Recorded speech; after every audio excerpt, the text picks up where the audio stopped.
Welcome to Squatch-D TV, where the truth is first before all else.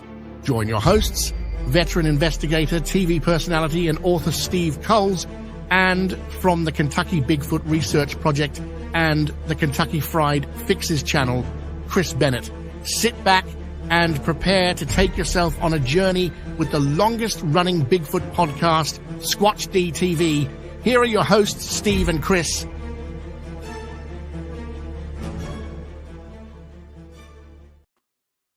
And good evening, cyberspace. Welcome to Squatch-D TV for today's date, May 19th, 2024. I'm your host, your guide, the Squatch Detective Steve Kulls, along with my co-host right down there, Mr. Chris Bennett. And where did our picture go? Hey, Steve. I don't know. Where did our picture go? You got the badge up. Oh, there it is. Yeah. That's a handsome looking fella there with a magnifying glass. So how's Steve doing tonight, man? I mean, how's your neck doing? Hang on a second. Apparently this computer wants to do things when Oh no. We're not starting off with no, I moused over something and something popped up because, you know, one of these new latest additions to Windows 10 and I can't seem to get rid of it. Crap. Yeah, we're updating now. No, update later. No, we're shutting down now. Did you get your yard mowed? I was wondering about that. Well, thanks to my good friend Scott, one of my neighbors, offered a very affordable way of getting it done. So Good. I don't have to worry about that for great. a while. Yeah. And Thank you, Scott. Appreciate that. And man, how much better as far as the shot. You know, I only shots Wednesday, and you know, I had the typical soreness for a couple of days. Yeah. And yesterday I felt pretty good. Today, a little sore today. I don't know why, but a little sore. Probably because I went to church. My my granddaughter Ava decided she wanted to be baptized in the church. Well, that's great. That's great. And she made the decision on her own. So good for her. You know, I had to go up there and support her and her mom and everything, and it was a great time. Good deal. So we've had some nice weather down here, man. It's been really nice today. Sunshiny, you know, all week has just been kind of hit off and on with rain and well, we're in a little bit of a heat wave today. We went up to about 81 today, 82. Yeah. And I haven't got the air conditioners in yet, so it's going to be another task to have somebody help me with that. Job. But hang in there, man. Hang in there. Yeah. But tomorrow it's supposed to be in the high 80s, and I think on Tuesday it's supposed to be up to 89. Well, I love that air conditioning. I got to get it in. So I'll be working on hopefully getting somebody to help me with that next couple of days.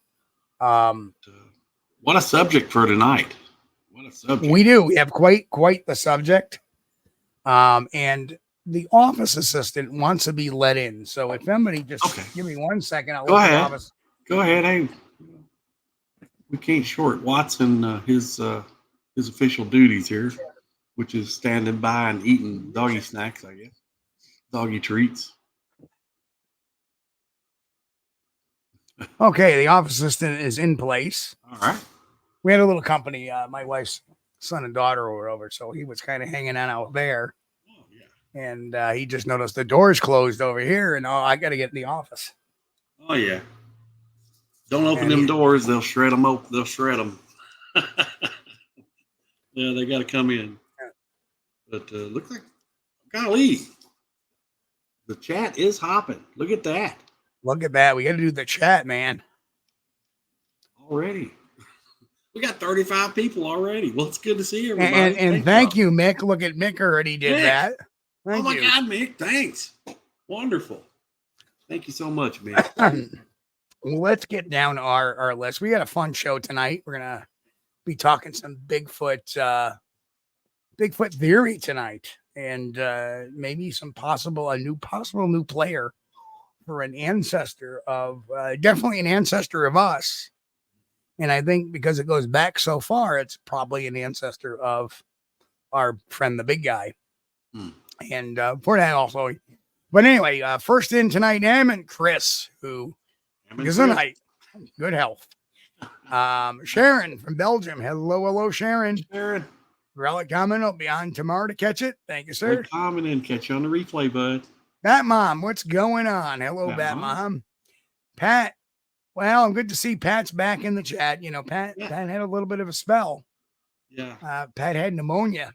Oh, man. And well, I'm glad to see he's on the mend. I was talking with Tommy the other day, Pat. We hung out for about 25 minutes or so, just shooting the bulb.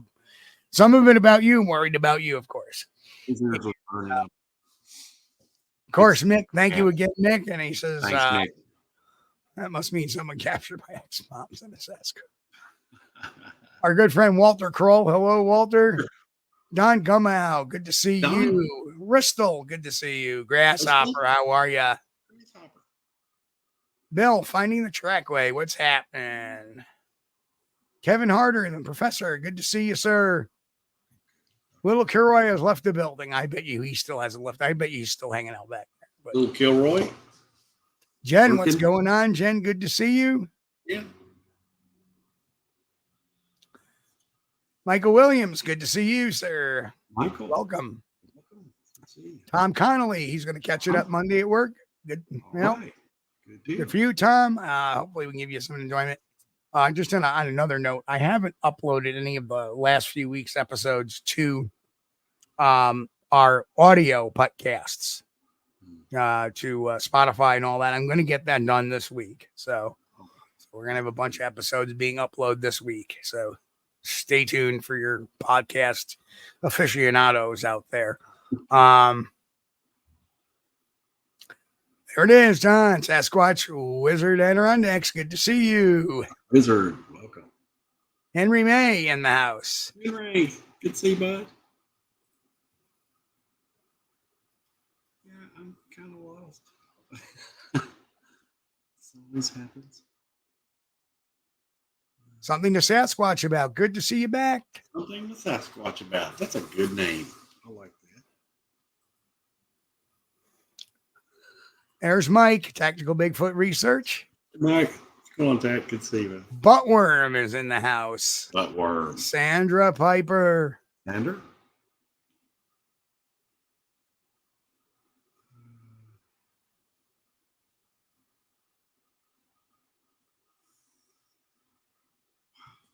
Up there's DM Zabo. He's here. Abo, welcome. Let's see, Boris Kahn. Hey, Boris. Boris is back. Good to see you, Boris. And thank you, Ristel. And yep, again, Uncle Bones too will be missed. We mentioned Friday that Uncle Bones had passed away back on the 12th, a week ago. And that's, horrible.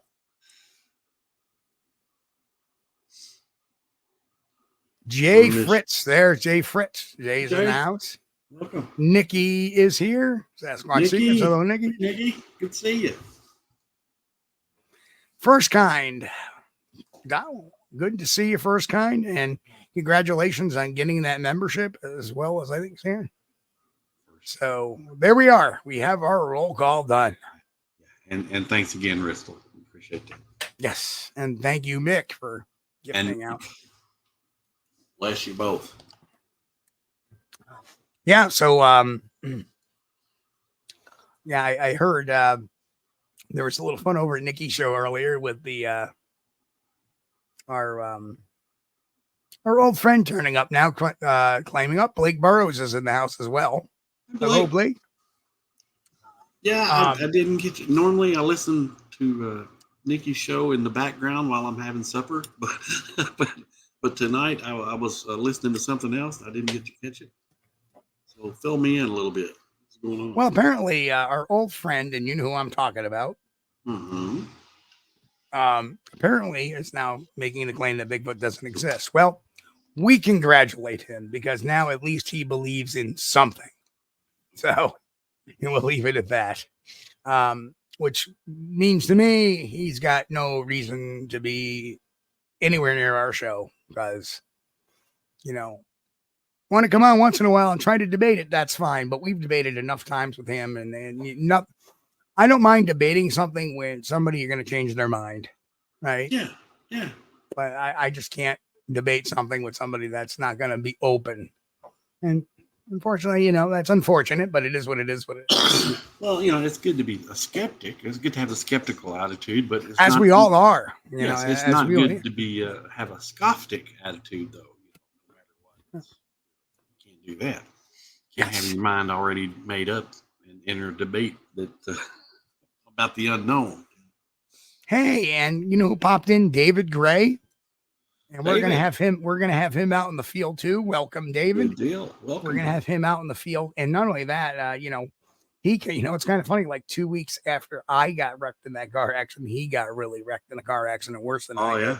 Oh man. Yeah. So I hope, David, you're feeling well, brother. I mean, what the heck? We got David and Pat, and the whole team around here is must be all going in the around. pot. Yeah. Michael Williams. Welcome, Michael. Wow. More people keep rolling in, and glad to have you. More the merrier. But anyway, getting back on that last topic, if you're going to take that attitude, you have no reason being in a chat room full of Bigfoot believers, and then you're just trolling at that point, and that's the way I feel about it. Is okay, if you're going to have this ultimate, I don't believe in it, then why are you even showing up at Bigfoot shows? It's like, leave us alone. Leave us alone. You don't want to believe, that's fine. I mean, all you're doing is trying to stir the pot, and we don't need that. So I recommend trolling over in the politics section. Right. That's far and away from me. Enjoy your new click of the SKEPTICs. That's all I can say. Yeah. But I'll admit, when I first saw the topic for tonight's show, I was a little taken back. Why was that?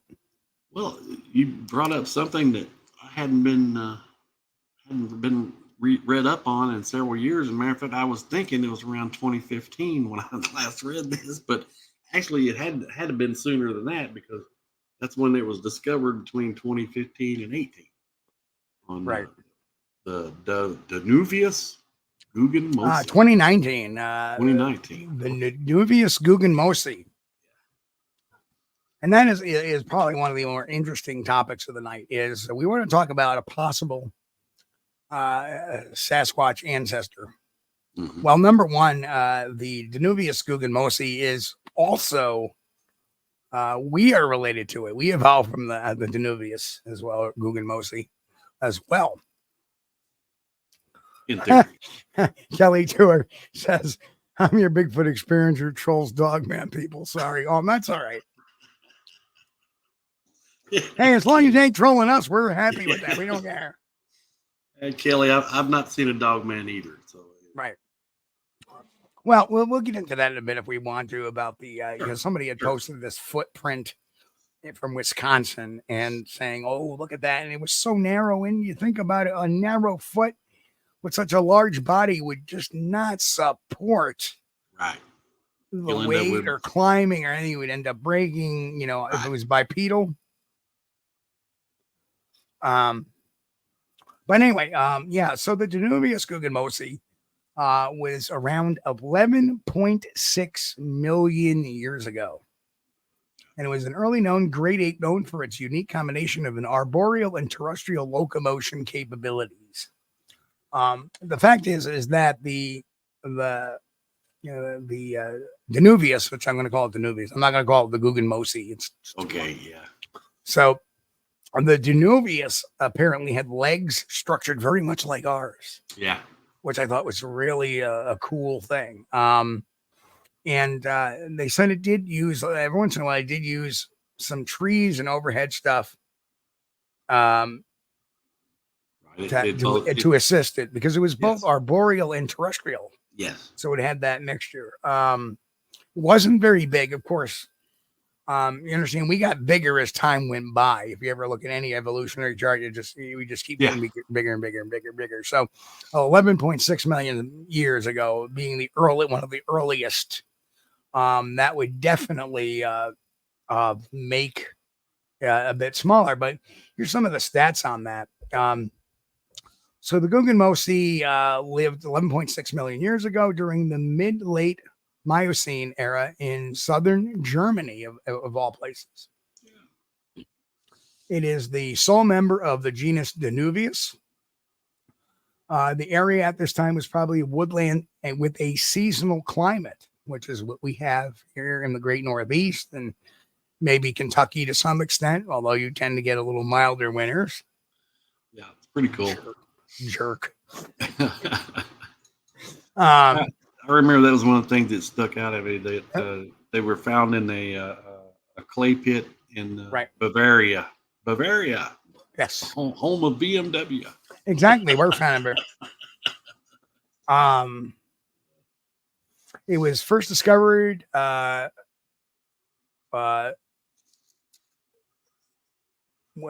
found long bones which could be used to reconstruct the limb anatomy and thus the locomotion of contemporary apes. Right. Its discoverer was paleoanthropologist Madeline Bohm. Said it had adaptations for both hanging in trees and walking on two legs, bipedalism. Right. Whereas among present-day great apes, humans are better adapted for the latter and the others the former. Yeah. So this seems to be like the junction point right here.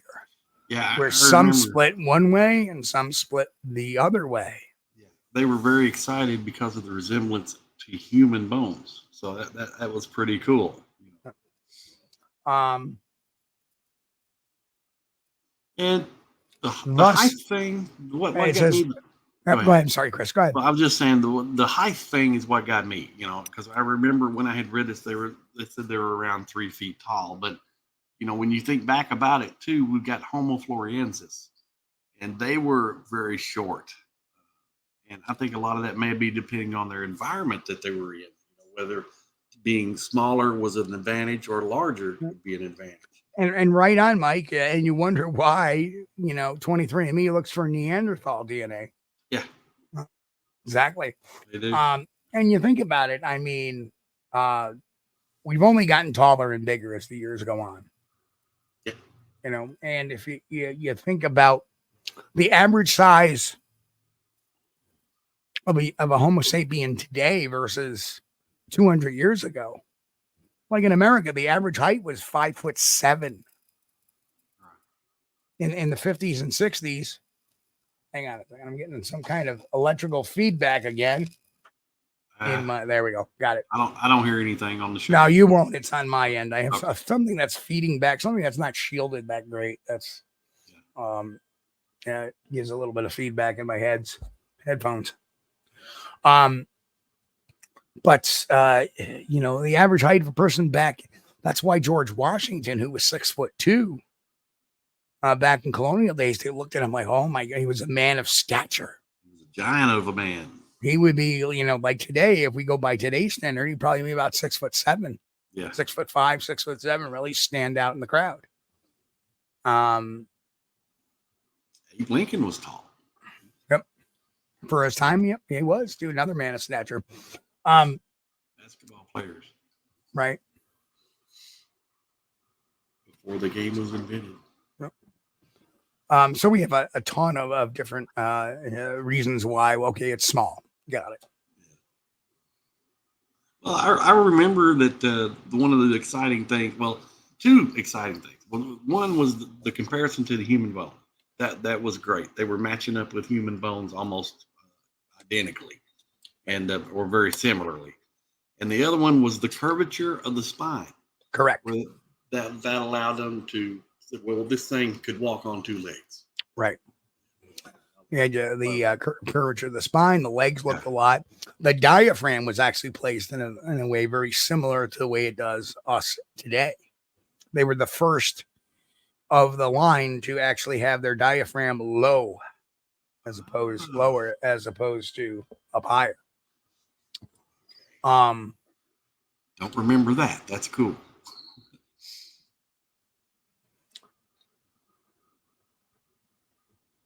And of course, like the Bigfoot, people, There's one, apparently one paleontologist says, well, there isn't enough evidence to say that it had anything to do with bipedalism. Okay.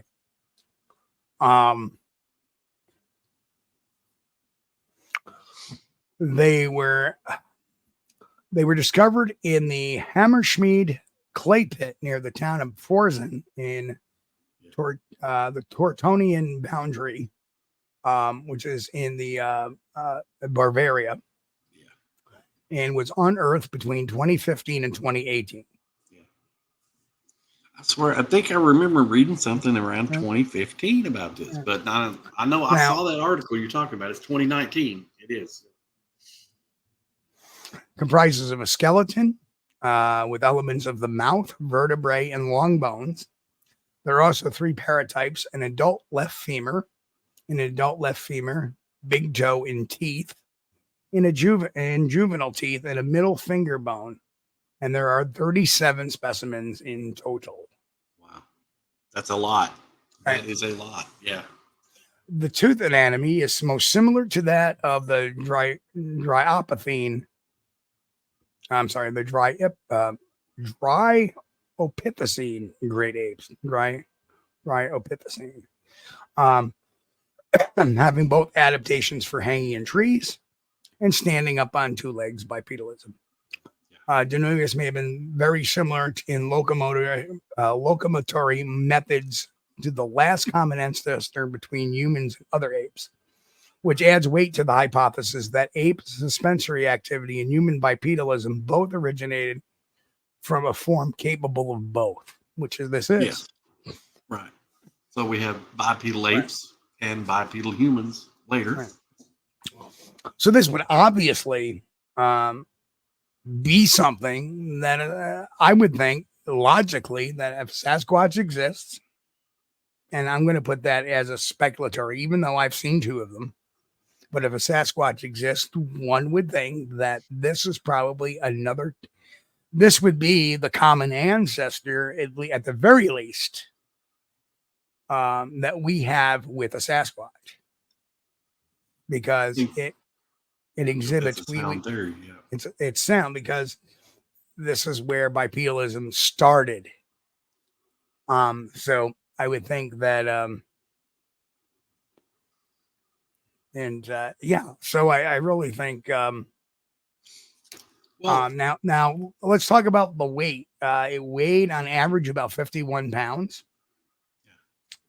The holotype specimen as adult male was calculated based on the sizes of the hip and knee joints to have weighed 26 to 37 kilograms, 57 to 82 pounds, with a point estimate of 31 kilograms, 68 pounds. And the females, so the adults 57 to 82 pounds, the females 35 to 49 pounds.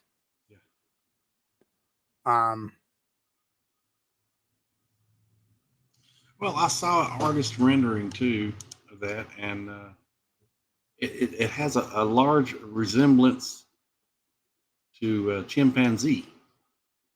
Yes, it does. Very much so. Very much so. But I have another suspect too that we're going to get to in a minute. Mm-hmm.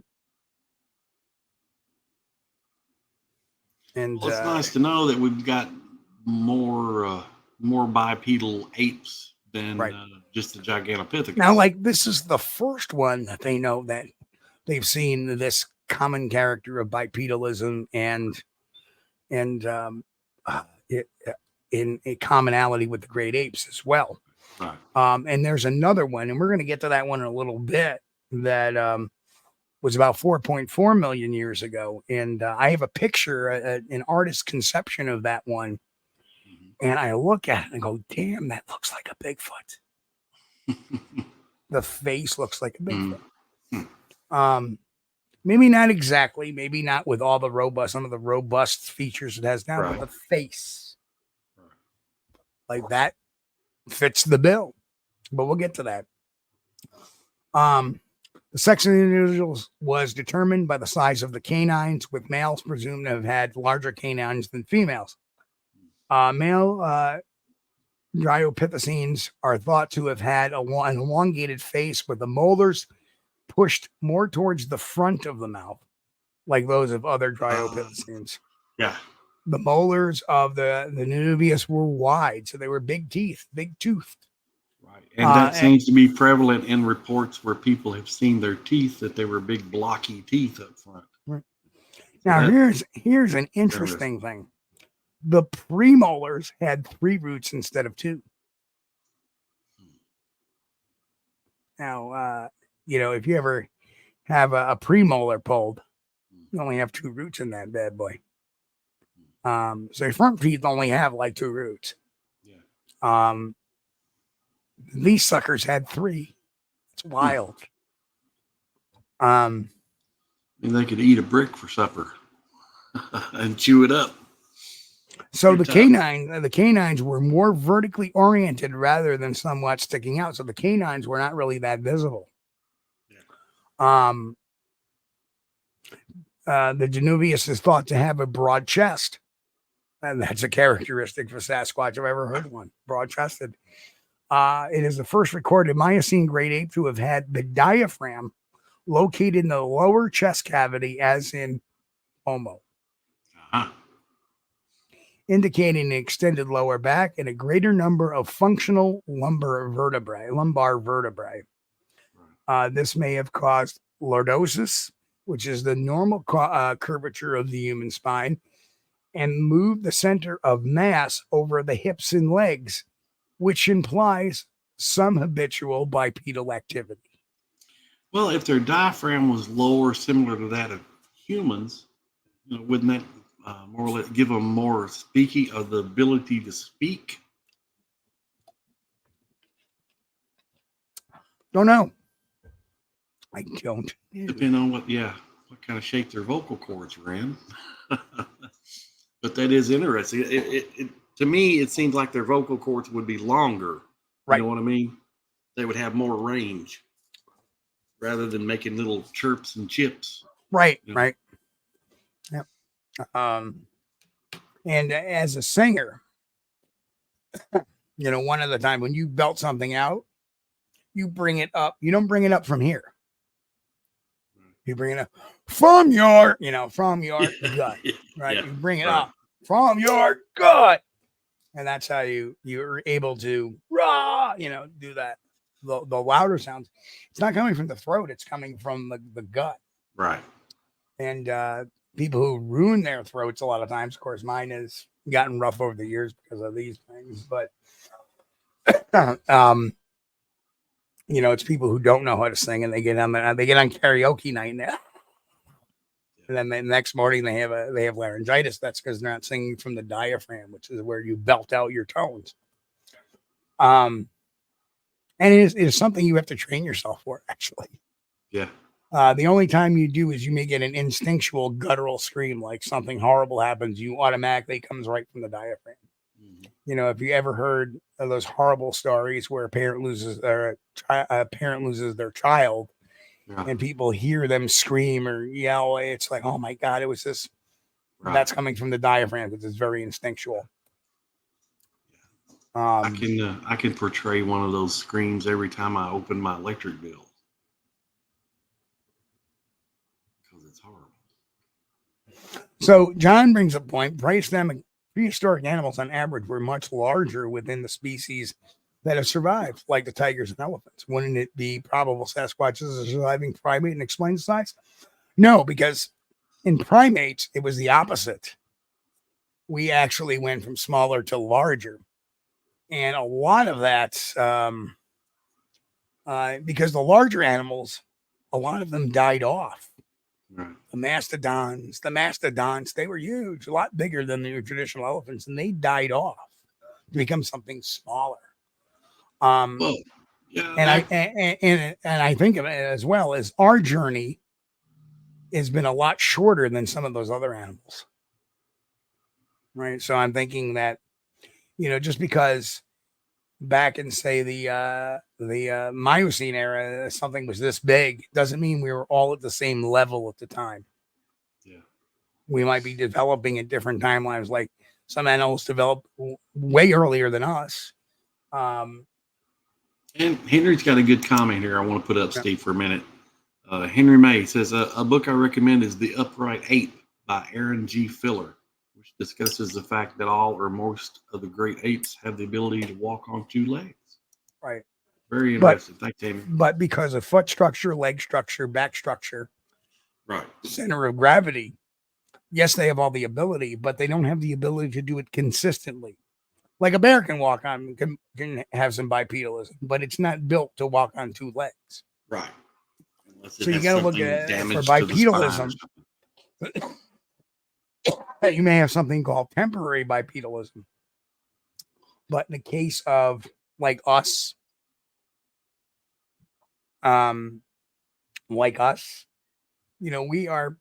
we walk upright. As soon as we learn to walk upright, that's it. We're always walking upright until we get too old or too broken down. We can't walk upright. Right. So there are some differences, but a very good point. The bipedalism too is largely determined by the curvature of the spine and to be able to place the weight over the center of gravity while you're standing on two legs. And without that, it's difficult to stand. Plus our knees lock, the joints and stuff. And it sounds similar. And Mike says it sounds similar to the creature they're seeing in South Africa, the Otang. That may be possible. But these weren't the Danuviuses did not exist. They did not start in Africa. They started in Germany. So I don't know. But we do have another. And the Orang Pendek in what was it? The Sumatra the Orang Pendek in Malaysia. Yes. Malaysia. Orang Pendek. Yeah. In Malaysia. Orang Pendek. Yeah. Yeah. Little bitty Sasquatches running around. Yeah. So here we get back to the our friend the Danuvius. The robust finger and hypertrophied wrist and elbows indicate a strong grip in load-bearing adaptations for the arms. The legs also show adaptations for load-bearing, especially at the hypertrophied knee joint. There was likely limited ankle loading, and the ankle would have had a hinge-like function, being most stable if positioned perpendicularly to the leg as opposed at an angle in the apes. Right. So in other words, standing up straight is where it was strongest. Yeah. So, we've got a creature here that can walk on two legs and feels comfortable hopping up in a tree too. Now that's kind of interesting. And the limb proportions are most similar to that of bonobos.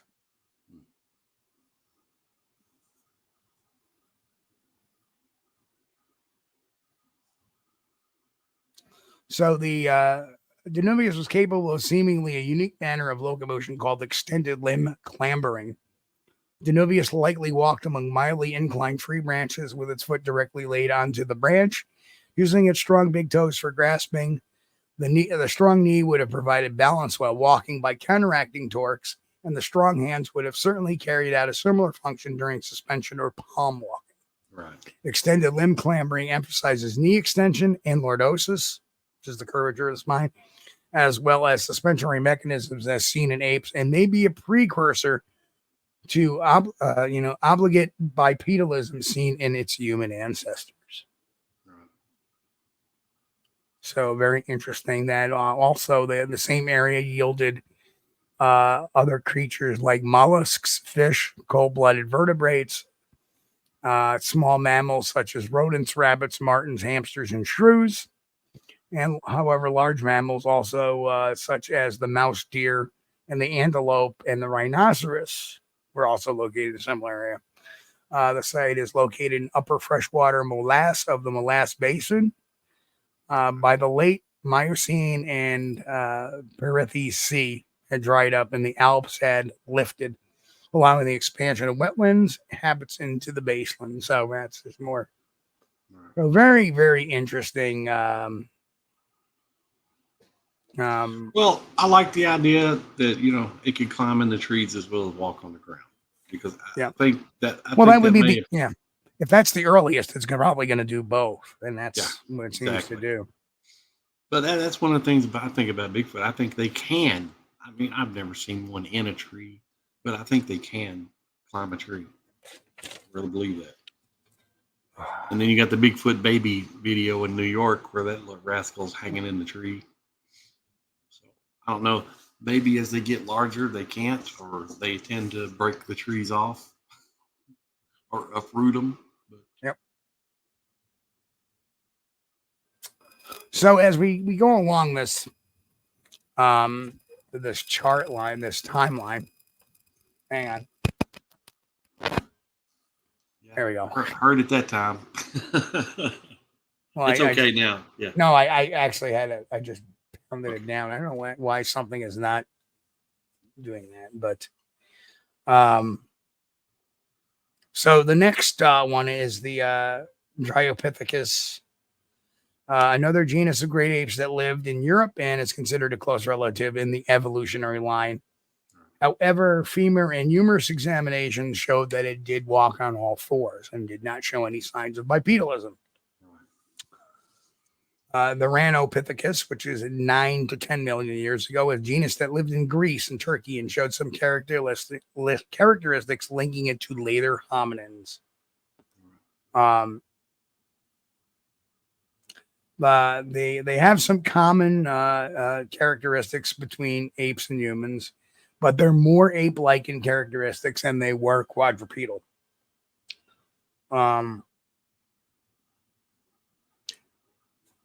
The one that I'm really targeting here, eventually we go to 4.4 million years ago, and we have something called the Ardipithecus. Now, the Ardipithecus was an early hominin genus known from Ethiopia, showing both ape-like and human-like characteristics. Again, this was like the last one that had those characteristics. It was, I'm not sure if it was quadrupedal because the information on the web is very limited on it. In fact, I put in Ardipithecus and I get references to a band, but I get mild references to like Wikipedia. It's not on Wikipedia. So it's one of those. Arthropithecus? They got so many, those names. No, it's Ardipithecus. Ardipith.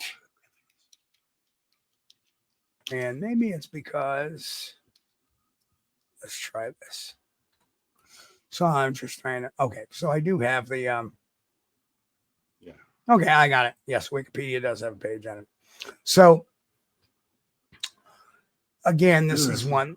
Yep. Wow.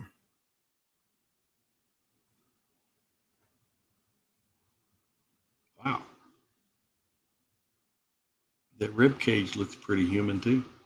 Yeah. And this was actually a million more years before Lucy. Wow. So this is even, and if you look at a picture of, let me see if I can get a picture of it because my computer is being totally an a-hole tonight. No.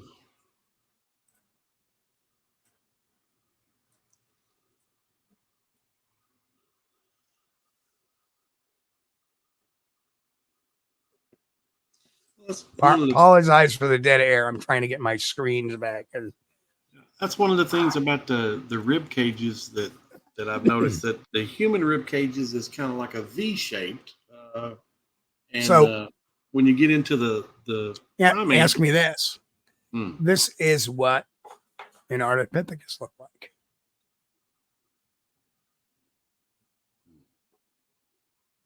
And that looks very similar to a lot of descriptions of what a Bigfoot was. The brow ridge. Maybe not so much the nose the way it is, but look at the ears. You can hardly see them. Right. Yeah, tucked in close to the side of the head. Yeah. Now, this is a hominid. Right. So this may not be a relative of necessarily the Sasquatch just yet. Right. But because what we don't see is the lack of a neck, because this is a hominin, not necessarily a pongid. Right. And again, we got to remember that a Sasquatch, a Danuvius was a primate and had characteristics of both of pongid and hominid. Hominid, yeah. I'm laughing because Jay His said, name. Steve asked Pat to come on the show because he knows all this stuff. Mick said, that's my Mick. yes, I can see the meatloaf behind her. Oh man.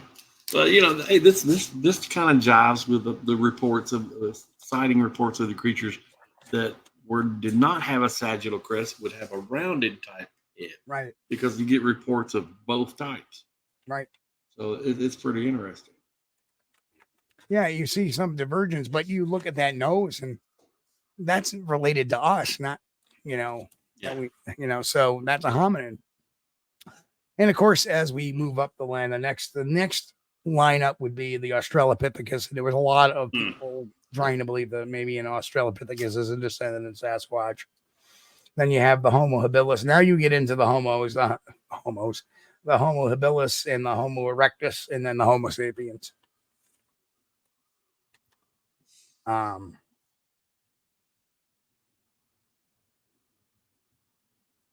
Australopithecus was Lucy, basically. Australopithecus afarensis was Lucy. So, yeah. Well, that was one of the things, too. We may have had a lot more species roaming around on the Earth than we do have today because as recently as, maybe 10,000 years ago when we had the last ice age. First Kind One says there's many. I don't think they're, I don't think they're different species of Bigfoot. And you're right. They're probably different races or ethnicities, perhaps, just like there are in Homo sapiens. Yeah. That kind of puts them close to us, but their looks. So, like I said, I think they're a divergent class unto their own that have both hominid and pongid type of characteristics that we see. They have in some cases, they have a conical shaped neck in the males. They have the lack of a neck, and those are pongid. Yeah. They don't use complicated tools. They don't use fire. They don't wear clothing. They don't, make anything complicated. That's more pongid, but they walk bipedally, and their vision is more in depth, and their brain that's a little more on the hominid side. So where they fall on that, it's probably a little bit of a smattering of both. So when somebody says, "Oh, they're a people," we're kind of right about that. They're a people, but they're not a people in a sense. They're people like us because they're related to the hominids.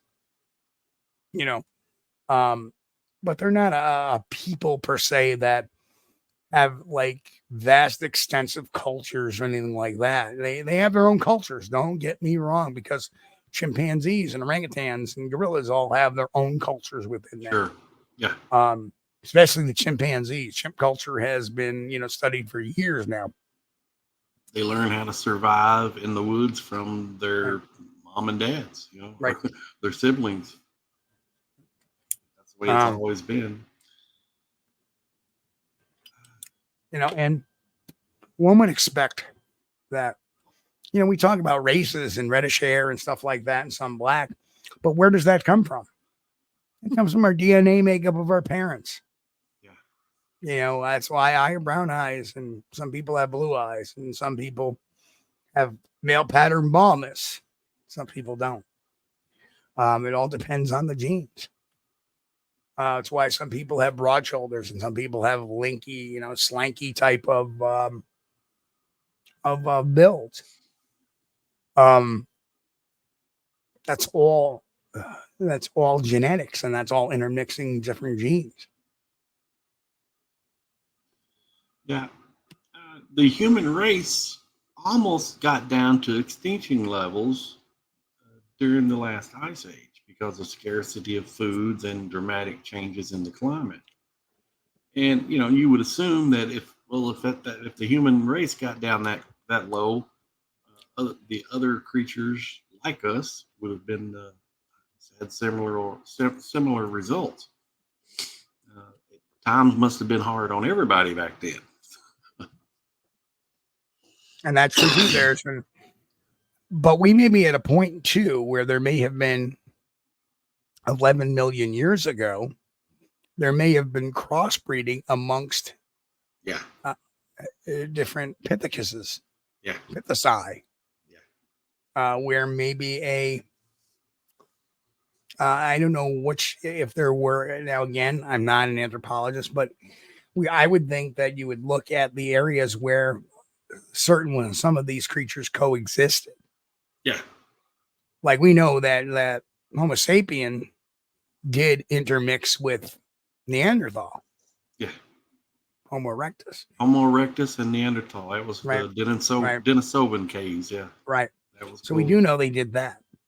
So is it possible that way back when, for a period of time, we had this interbreeding, and that's what kind of set that one branch off that we just don't know about yet, or we've know about that branch, but we've kind of put that there thinking it's there and actually it belongs there. We don't know. Well, see, there is so much we don't know, because remember 30 years ago, Lucy, it's the oldest. And then we find out about, the Danuvius, which is even older than Lucy. I thought Pat was going to go watch on his TV, but he just gave a Boscardius Facadulius. Oh, man. That's it. That's a good one. Ladies and gentlemen, I now have a scientific name for the Sasquatch. What is that again? Boscardius Facadulius. Dudalius. Ladies and gentlemen, the Boscardius Facadulius.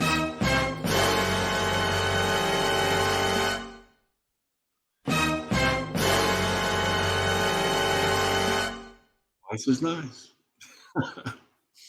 But all the discoveries that were made in the cave, the Denisovan cave, their discoveries, I was excited because they had the mixed DNA in there, and not only the Neanderthal and the Homo erectus, but there was also another one. Facadulius.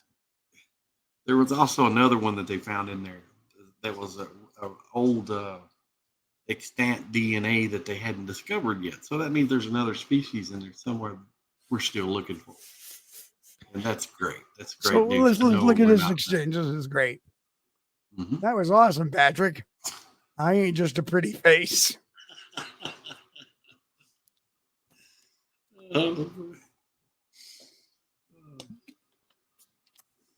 So yeah. Who was that? Somebody said something about me that I had finally come out as a relative of Bigfoot. Who said that? I saw that up there. That was a long time ago, though. Marcus Dasky is the cat that made the claims that he has Sasquatch blood in his arms. He was related to a Sasquatch. And he had this cockamamie story that, I don't know, when you say, you have Sasquatch blood running through your veins, and, that's why you know so much about it. And we give you the gong. It was either like a National Enquirer or the Sun or something that I saw a woman said I had Bigfoot's baby. That was one of the stories there. I didn't buy the paper because I didn't think that much of it. So, but I think we'll have a little fun tonight. Track weight. I have a trivia question, a science trivia question. And the science trivia question of the day is, what did the first webcam ever stream at the University of Cambridge in 1993? Go ahead, folks. Give it a shot. Is this rated G? Yes. Don't Google it. Just throw me what you think. Well, I'm throwing my hands up in the air because I have no idea. I kind of laughed when I saw it, actually. No, that Mike said the National Enquirer with Elvis. Well, okay. Yeah. Yeah, the ones you got the supermarket checkout stand. Video killed the radio star. All right, now we're getting cliches here. Mice. Okay, mice.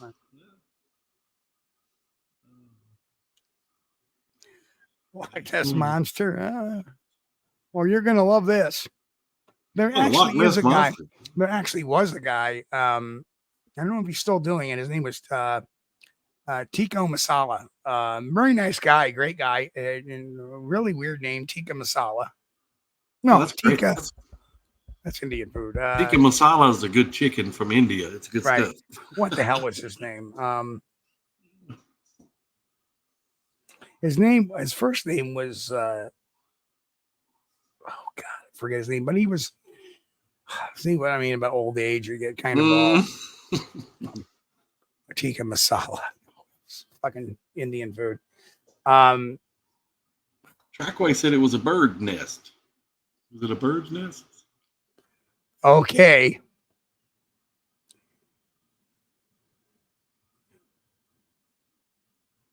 Blinking light. Aging cheese. Jay, no, it's rated G, Jay. So we'll give something to Sasquatch about kind of a half mark for this one. It was not a teapot, but it was a coffee pot. So people could check to see it was empty or full. Wow. That's pretty cool. Yeah, look over at the webcam. Up. We need to have more coffee on. So yeah, so that's the trivia question tonight. Oh, that was kind of funny. That's pretty funny. But very cool, very cool, very close. We're very close. The coffee pot. Teapot. We will. You know what? Yeah, that would work. It could have been tea. Cambridge, right? Yeah, it's a coffee pot. The one, and they weren't checking to see if the tea. The reason why they put it on there is because they could see the level of coffee in the pot. Somebody, we need to make more coffee.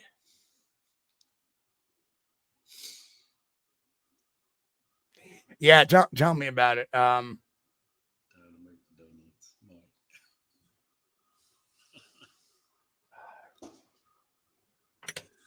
man. But getting back to Bigfoot.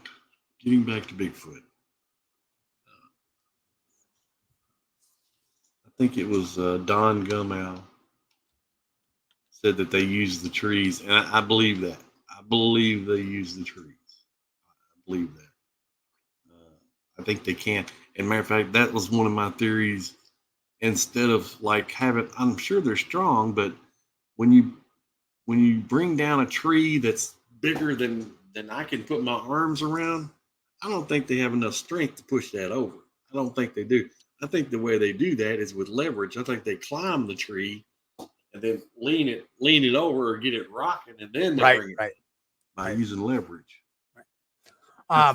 Theory now. I'm not seeing that happen. I've not seen them do it, but every time I go out in the woods, I use a tree.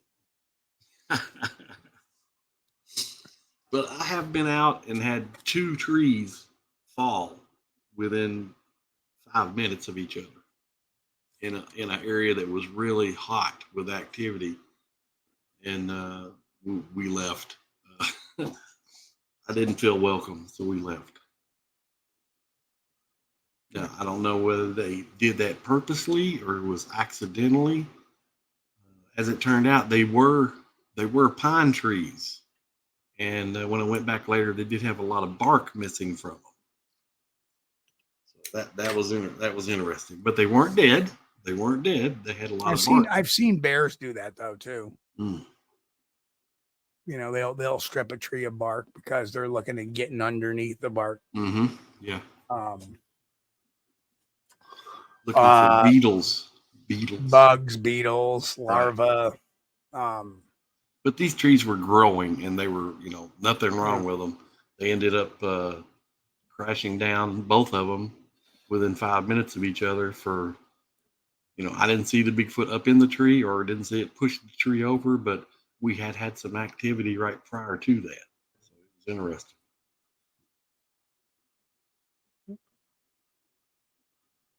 Yeah. Now you see in the official hominin timeline, the earliest bipedalism, according to this chart, was 7 million years ago during the Miocene era with the Sahelanthropus. But we see that in the Danuvius that's really where it kind of started. And that chart may be a little bit aged a bit too. So, well, yeah, but when you get into the giant ape, the Gigantopithecus, wouldn't that don't they have some fossils dating from around 100,000 years ago?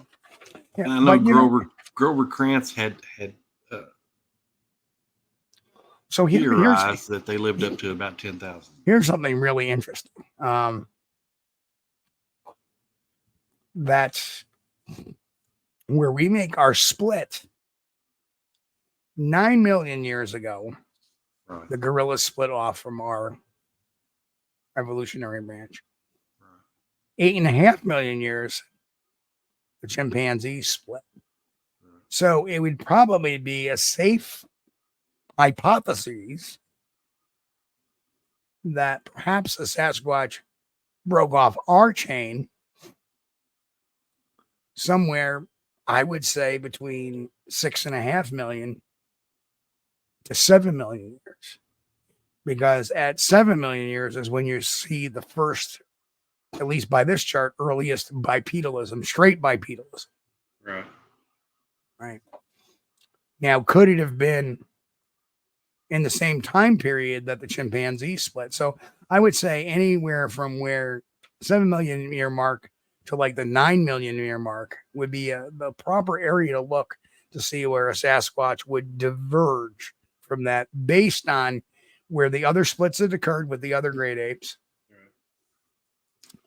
And where we know at 11.5, we had one of them showing bipedalism. So if I was looking as a detective, which I am, that's what makes more sense to me. That's where it would go. Yeah, that's right. Keith Richards era. So that seems to me to make the most sense is somewhere between that, because if you think about it, thank you, Kevin. If we if we pop off to like 4.5 million years ago, or I'm sorry, 3.5 million years ago, that's when the earliest stone tool started used, and we haven't seen Sasquatch use a stone tool. So we knew the break has to be somewhere long before there. And at about 2.8 million years ago, we start seeing the earliest signs of the Homo genus. So I really think that, if we're looking at where it broke off from us, I would probably say somewhere between the 8 million to 9.5 million mark. Now, it wouldn't be a straight off Sasquatch breaking off, and that would be some ancestor somewhere along the line. It could be again, but that's why I don't think the Gigantopithecus makes a lot of sense.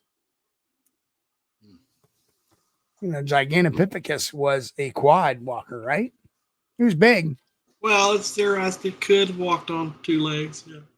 Could have been bipedal. But, what they have to go by is, a jawbone, pieces of jawbone, and some teeth. Right. Now, I know these guys are good at their job. But it's really difficult to take a piece. To me, I just can't comprehend taking a piece of a jawbone and saying, okay, this creature walked upright. Or did not. Because right. They're trying to say the Gigano didn't walk upright. It was a quad. It was like a giant orangutan.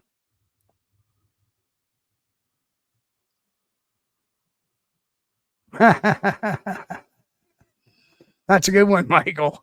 Michael Earth says Sasquatch broke off when they developed to see in the future. And then they saw Dylan Mulvaney. He said, we're out of here. Yeah, we'll turn on our stone tools right now, damn it. Oh, David Parker says, I have a stone tool used by Bigfoot. Okay. Yes, but was it a rock or was it fashioned? Because it was fashioned. That's interesting because you'd probably be the only one that has one.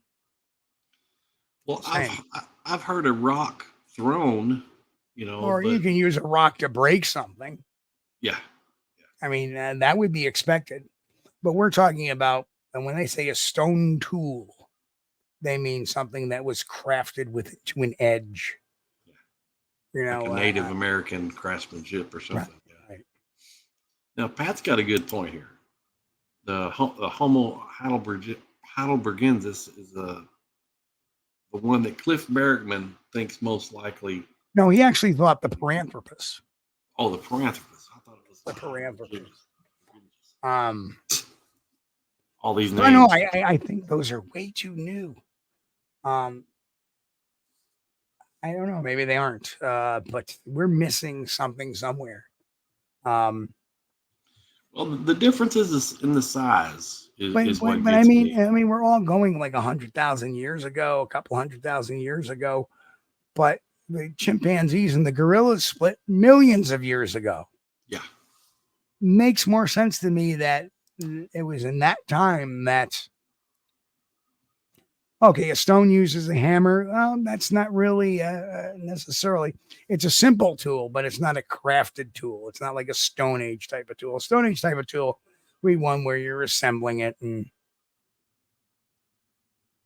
I've not seen it, but the guy that reported it too, though, he reported seeing a Bigfoot dig clams from the beach with a stick. Yeah. That's believable, but the guy that reported that is not. Right. And just because it was a piece of granite, it still don't matter. Yeah. It's a simple tool. It's not like it had enough wherewithal to say I can use this to break something like this. And we have chimpanzees, but they don't have the wherewithal to say, you know what? If I took this rock and I sharpened it to a point and used it as a spear. Now that is advanced tool use, and that's something we don't see in the Sasquatch. So don't take just because they use a tool and they knock something that they're smart as us or they have the more of an advantage that chimpanzees do. I also happen, David, I'm sorry, I also happen to believe that Scott Carpenter believes everything. So I'm not a big fan of Scott Carpenter. I'll be straight up. He believes in the massacre theory. He believes in a lot of the paranormalism to Bigfoot. So I really can't get on board with Scott Carpenter. Also, the problem with stone tools, if you find the late Scott Carpenter, I mind you, nice guy and all, great guy, but I'm sorry, I did not necessarily agree with some of his thoughts. Regarding the stone tool, one of the problems with that is if you find one in the wild, that could be very well a Native American craftsmanship, something made by Native Americans. It's really common for me. I can go walking in any creek around here because, man, we had a large population at one time of Native Americans, and I can find arrowheads and points and stuff in any creek. Where they wash out, and you just walk up the creek and find them. Right. So, my point is this. Okay, a Bigfoot uses a stone tool called the rock, and he uses a rock as a tool or a piece of granite as a tool. If they use a rock or something as a tool, fine. But we see chimpanzees using sticks as tools and stones as tools. We see orangutans fashioning pillows and blankets for their beds at night. That they can get in bed and they can pull this blanket over them and they have some relief on their head. Yeah. Pretty smart. Right? So just because a Sasquatch uses a rock to do certain things, it is nothing more special than a chimpanzee or a an orangutan does. So we got to put that in perspective. It's interesting. Far be it from the folks that think that Bigfoot uses a rock. They got to be using a portal. Well, David makes a point here. David makes a point. He says the tool I found was on top of leaf litter with no dirt. Now that makes sense. Not saying they're not smart. Primates are extremely smart. And I often talk about that too, is that, why can't we get a Sasquatch? Why is it so hard to capture a Sasquatch? Why, can't we get, well, think about it. If you look at a chimpanzee that can figure out after 13 days to come into a room, grab a pipe and then push a banana out after it been presented that situation for the several days. And now it figured it out.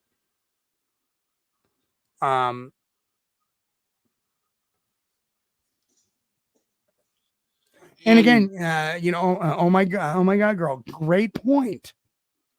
Don't the hairy people use wood to create sound to communicate through? Well, we do believe they would knock. Chimpanzees do that as well. Chimpanzees will bang a stick on a tree.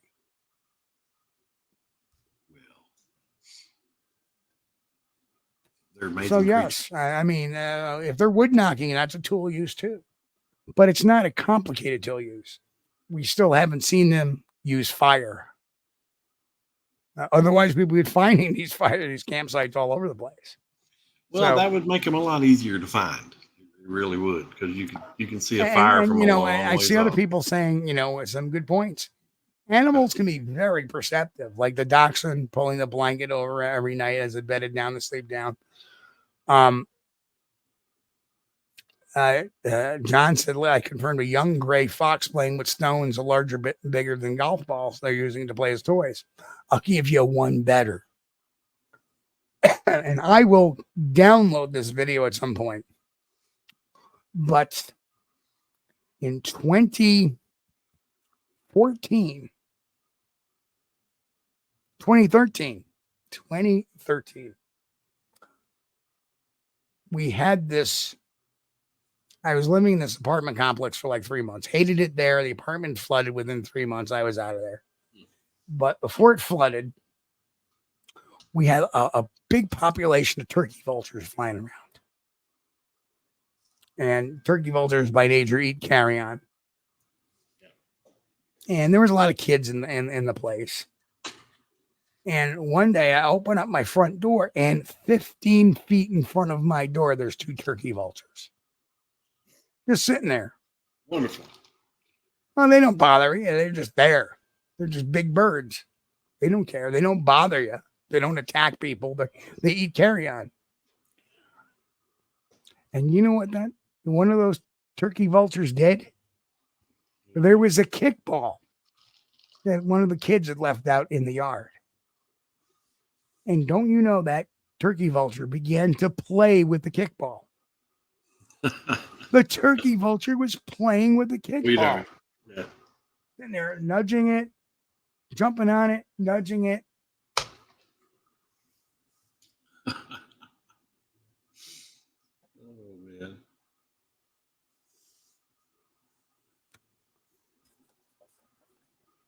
So, a lot of interesting conversation going on in the chat over here.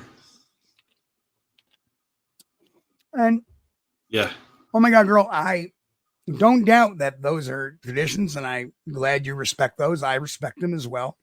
Sure. Yeah. But we're looking at, I don't think are archaic humans. Oh, and they are more like the red-haired giants. Okay, that makes a little more sense. So here's the thing. There's always been some, and again, all respect to your background in the Native Americans and the First Nations. But there's always been, and if you go back to the tales of the sailors that came over here and talked about the giant squids and the mermaids, and turns out they believed the mermaids were perhaps beluga whales or narwhals or, something of that nature. And the giant squid actually turned out to be a giant squid.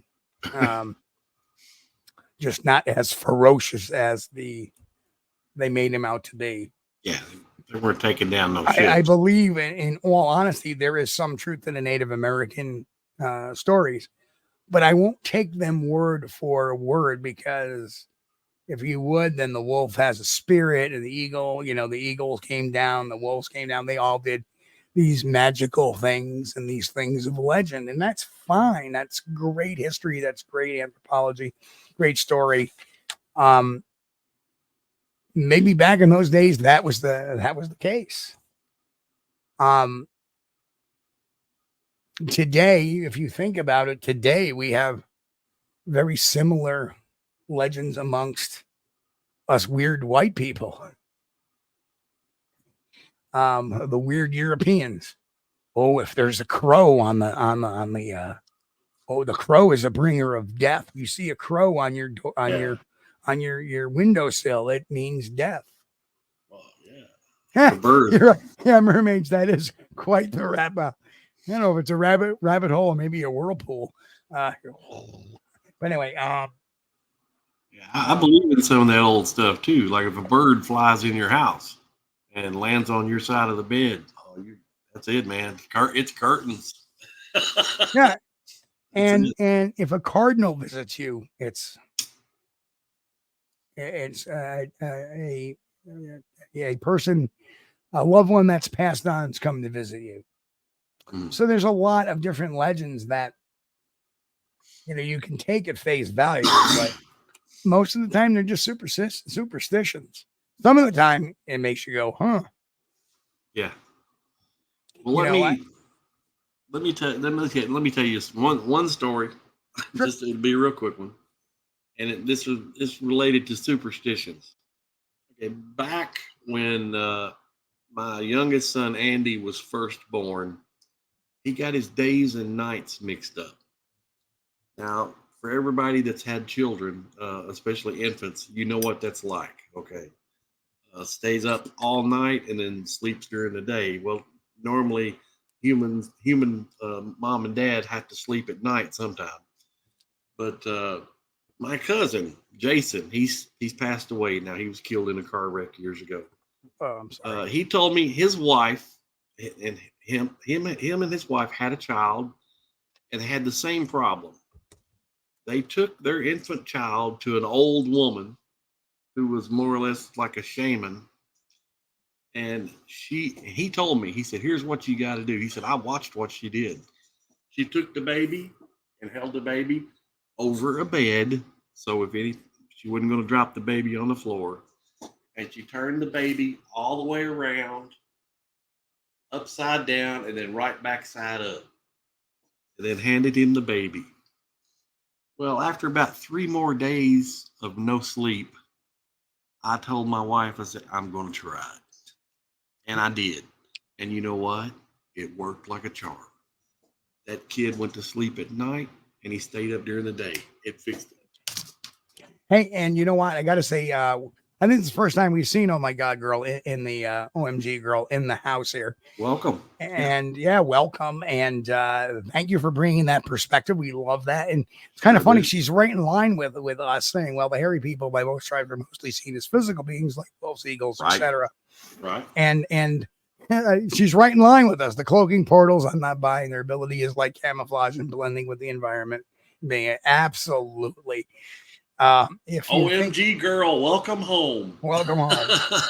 You have found a new home with us. So yeah, we try not to put out all the I don't want to say wackadoo, but stuff that's just not supported necessarily by science. But I always look at it this way, and I did that when I wrote my second book, What Would Sasquatch Do? Right.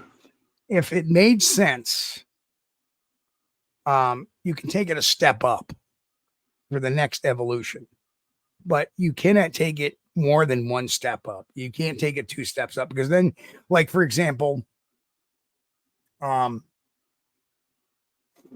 me get a good one. Well, like for infrasound, the largest mammals of each species can create infrasound. Yeah. So it makes sense that Sasquatch would be the biggest primate, would have that ability. That makes sense. Yeah.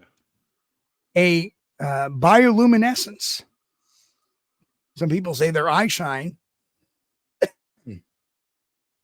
The tapetum lucidum, eye shine. I say a Sasquatch likely has a tapetum lucidum. Other people say they bioluminesce. Well, what makes more sense? There are 12 species of primates. Unfortunately, they're not great apes. They're lower monkeys. But they have a tapetum lucidum. Right? So it makes sense that, okay, a primate does have 12 species of primates do have a tapetum lucidum. Maybe this is just because they're nocturnal. This is one of their adaptations. And it makes more sense that that makes more sense. But bioluminescence, well, what mammal can bioluminesce? None. Some invertebrate fish can do it. Right, ocean life. Right.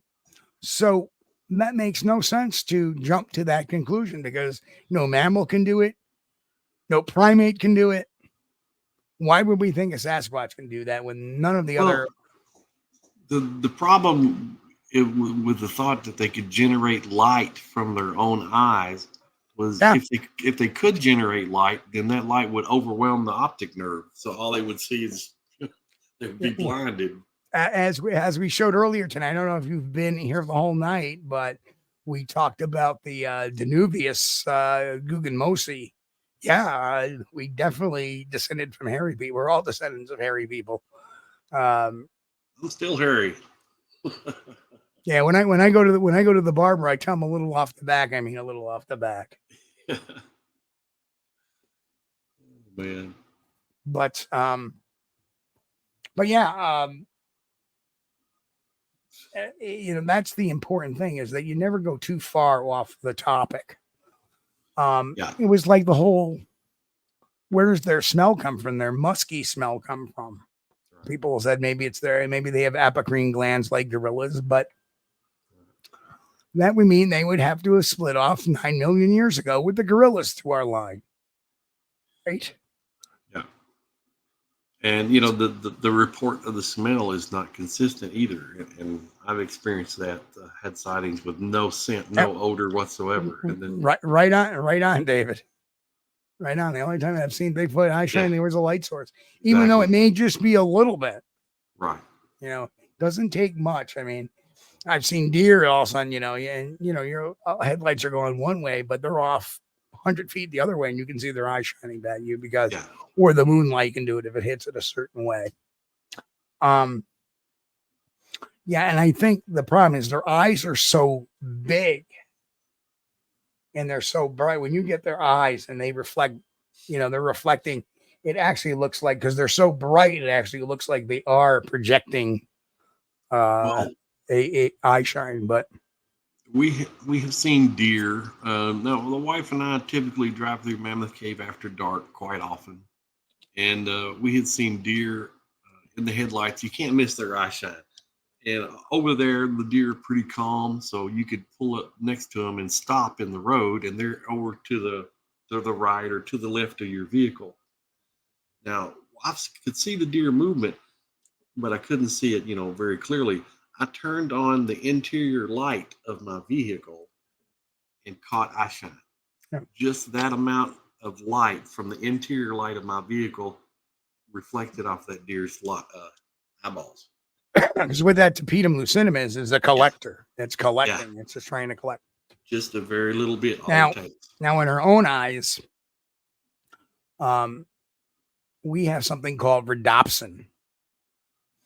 And that rhodopsin gives us, unfortunately, being an ex-paramedic and being a current EVO, that's kind of out right now on an injury.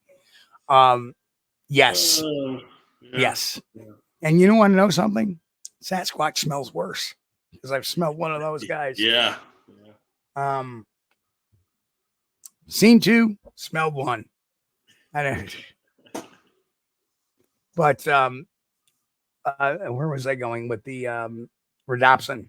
So what happens is when we get bright light in front of our eyes, the rhodopsin level goes down. So that's what causes night blindness. It's like, oh, because we've gotten blinded by light. That's why. But believe it or not, rhodopsin in our eyes are a little less sensitive to red light than they are to white light or any other light in the spectrum. And that's why we use red light sometimes to move around, because it doesn't kill our night vision. So that's just a little. And, you know, our eyeballs don't reflect light. Correct. Now, one of my twin boys, Jared. Unless, of course, you have cataracts. One of my twin boys, Jared, his eyes do reflect light, is because he's had that surgery and had those lenses put in. And at night, when he looks at the light, you can see his eyes shine. Wow. But it's no colors or anything. Just whatever color light reflects back. Have you ever seen any of the Riddick movies? Riddick, yeah. Pitch Black and all the rest. I love the Chronicles of Riddick. That was by far the best of the trilogy. I like. Yeah. Very cool. You keep what you kill. That was a good move. It was.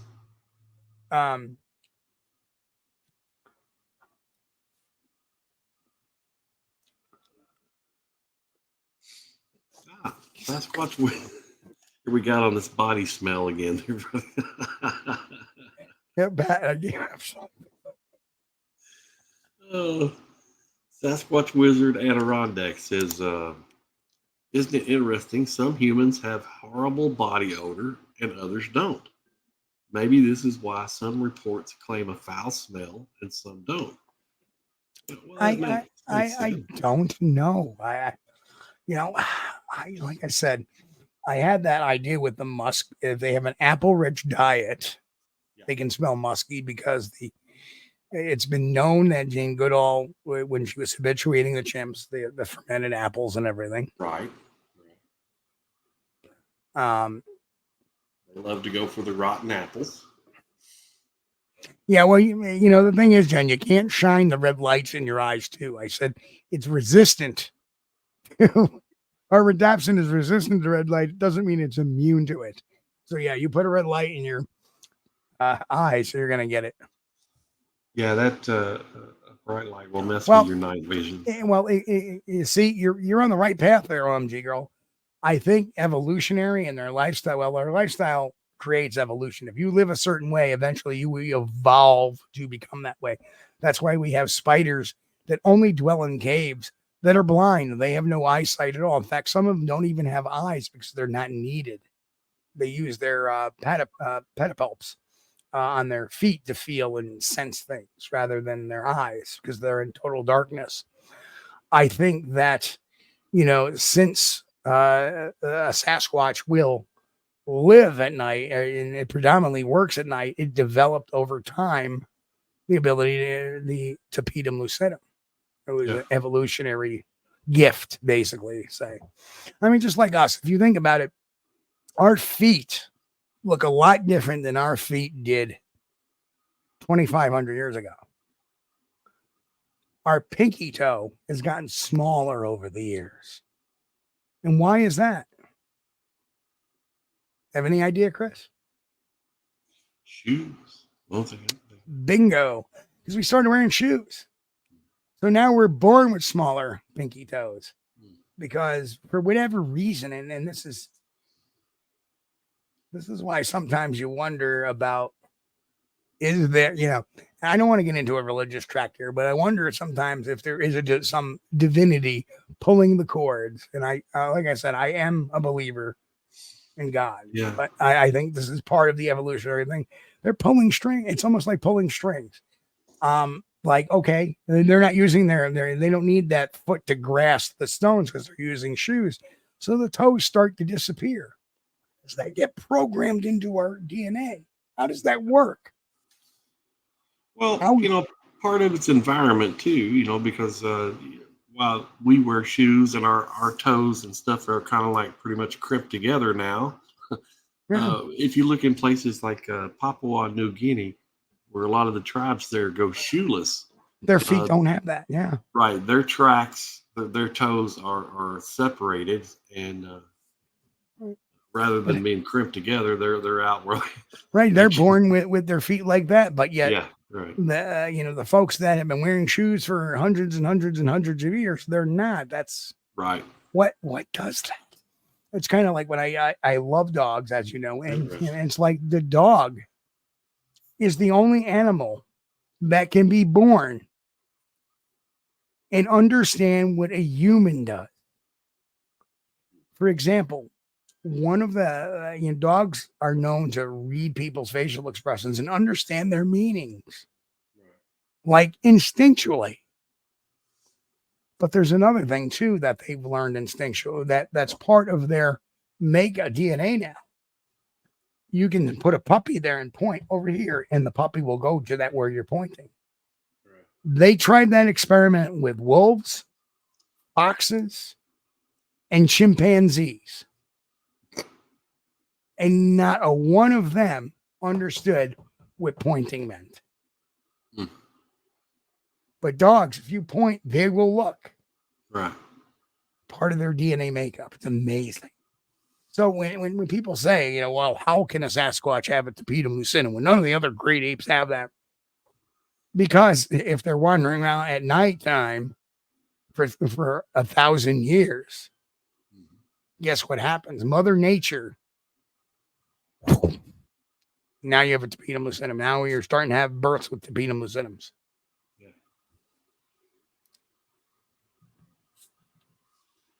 Getting back to the feet, you can, you can look up your foot, and you can find pictures online that will describe your genealogy based on your shape of your foot and your toes, and I thought that's really interesting.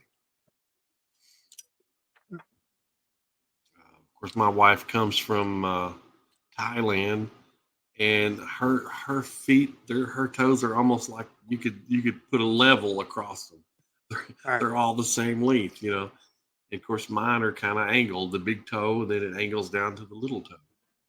But, so you see these little genetic codes making their way into diversity, right? Oh. Cryptic crystal, foot binding. Yeah. Oh, that's a terrible thing. I've seen that. That is terrible. But that I mean, we're talking about straight. When somebody's born, you look at a baby's little in their toes, like tiny little toe, and that's going away. And they suspect that within a couple of 1,000 years, we're going to have 4 toes. Probably. The pinky toe will probably go away, and our feet will be even less malleable to spin around. At least those that continue to wear shoes. So you'll see a divergence in Homo sapiens, the footed ones versus the web kind of footed ones. That may be a million years. Yeah.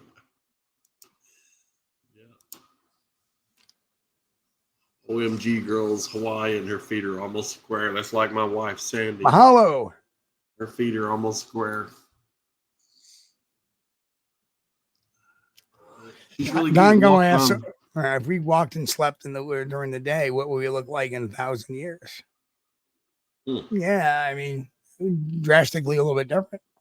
I would say we would be a little bit hairier for warmth. Yeah. Well, we've got the genes, but they're switched off. And some people you might see maybe switched on a little bit more than others.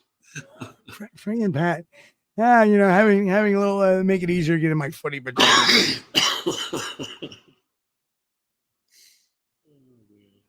Yeah, there you go. Yep.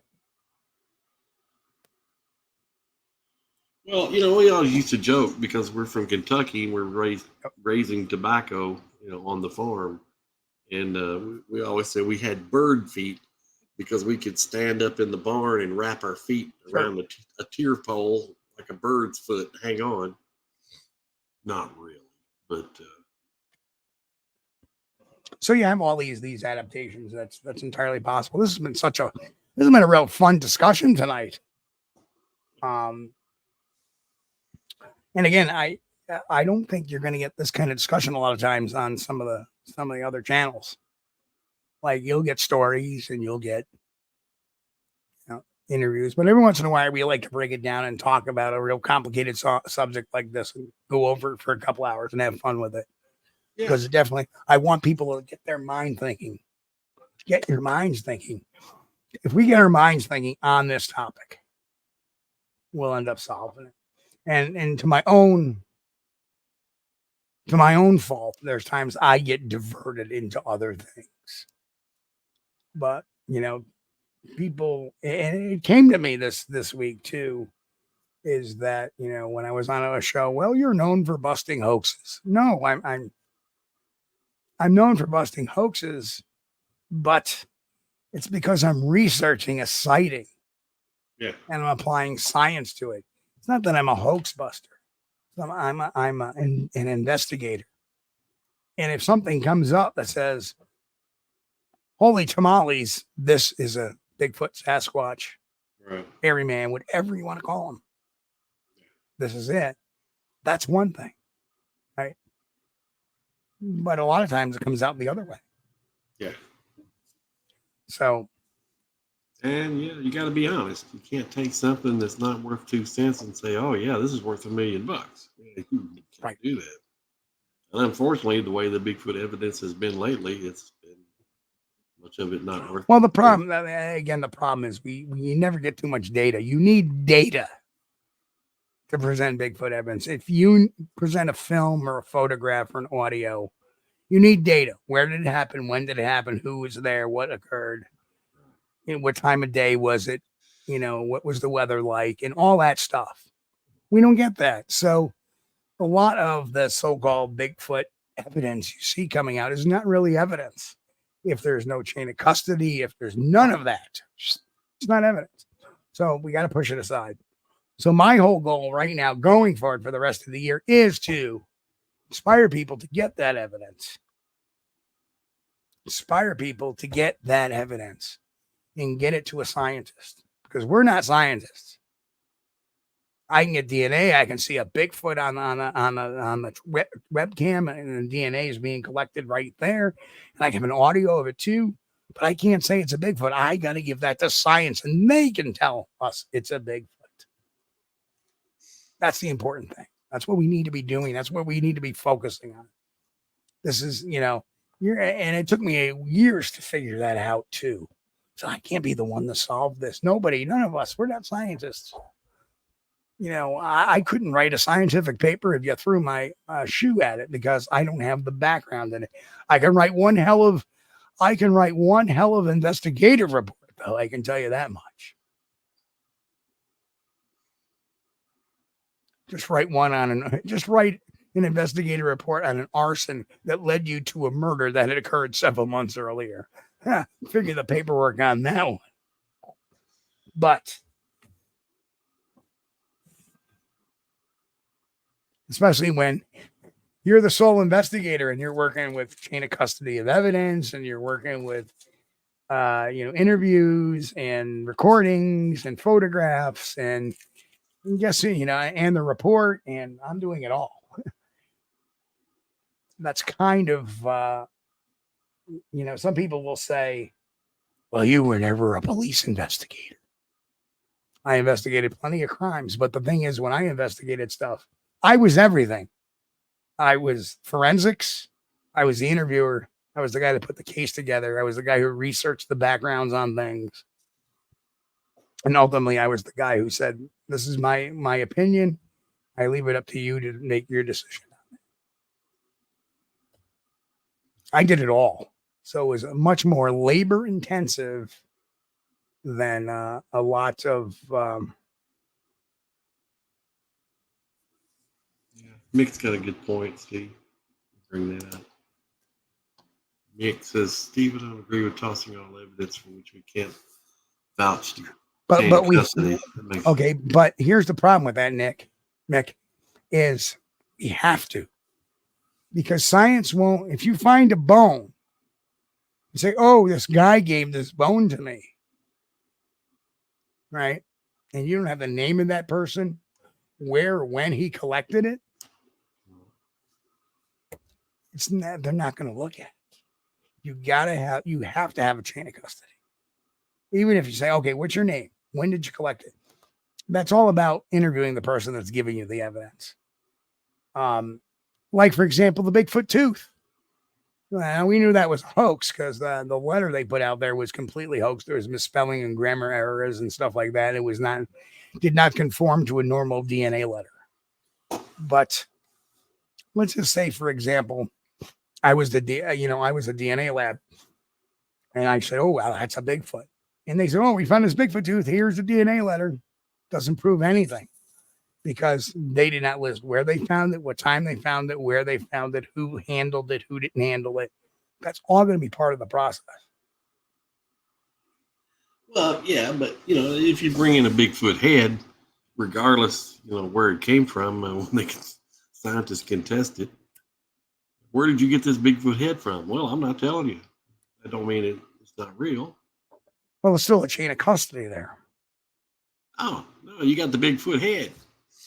I got a Bigfoot head right here. Where did you get it from? It don't matter. Here it is. Well, I would look at it this way. If you have something you have something conclusive, you have something inconclusive, right? And it turns out to be something interesting, science is going to want to know where they found that.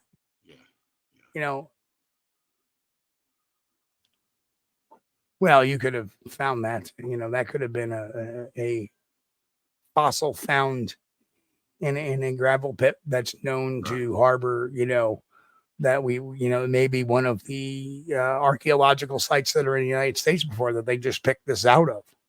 Yeah. So how do we know? Right. And that'd be the worry about it. If you're coming with a Bigfoot head, that's a little bit different. So, but let's say I have this bone that I think is a Bigfoot bone, right? Yeah. Let's just say it was given to me. What am I supposed to tell a scientist? Well, DNA test this. Well, where did it come from? I mean, they can give you a DNA test, but then now you have this DNA test saying that, well, it's an unknown primate. If you're not able to say where it came from, when it came from, and whom it came from, science is really going to have a hard time writing a paper on it to verify it. That's what you need to understand. My mouse just died. Hang on, I'll change it. Uh-oh. That's okay. We keep extra batteries here for this. I agree with you, Mick. I really wish chain of evidence or chain of custody of evidence did not really mean any important. But when you get down to the scientific method, you need to understand you have to have a chain of custody.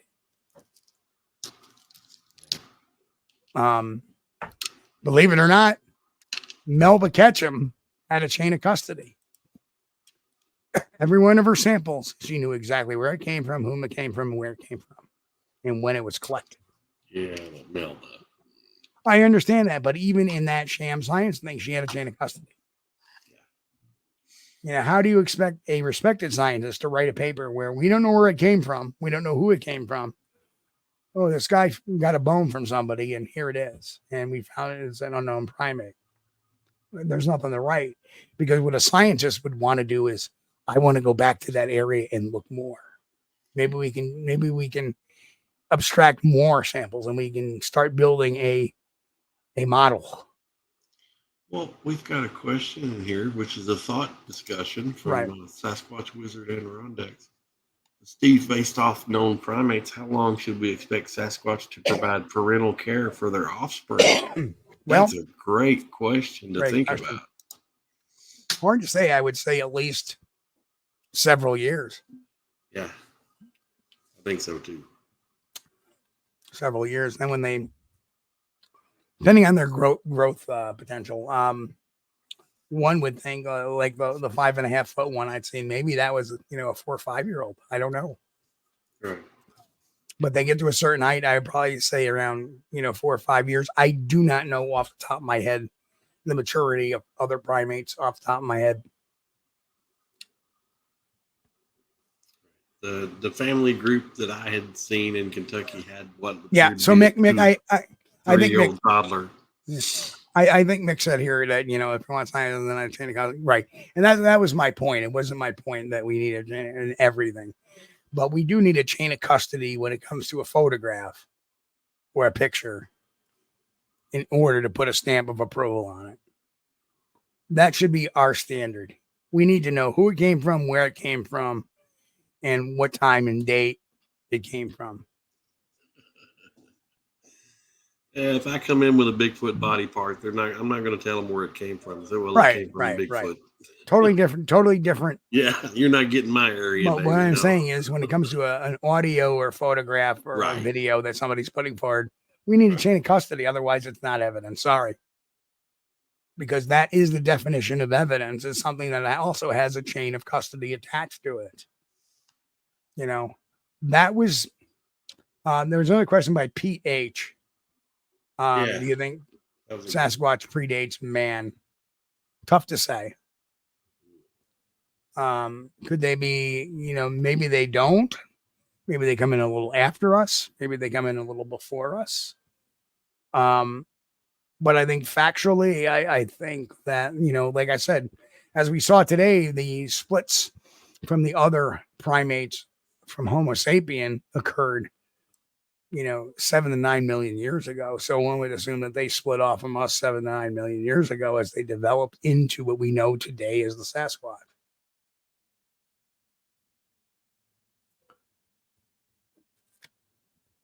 So,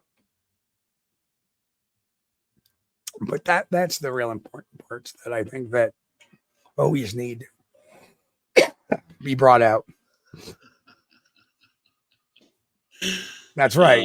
Mick says, if I haul in a Sasquatch head, I'm telling them I got it from Steve and Chris. And yeah. Thank you, sir. Great. Killing me, man. We'll take all the credit. That's fine. Think OMG girl says, I think they're powerless. Maybe. It's one of those questions we can't really answer because we don't have one genotype. Once we get the genotype, we can figure out all of where it came from down the road. Well, because we need to see what it's actually related to. I think they would have probably did a whole lot better than we did during the last ice age because they already had hair, and Homo erectus didn't have as much hair as what Bigfoot does today. So I think they would have probably did a little bit better. Yeah, I think they would have done a little bit better than we did surviving. But you know, that's the thing though. We've got our brain, so you know we were using fire and tools and stuff like that.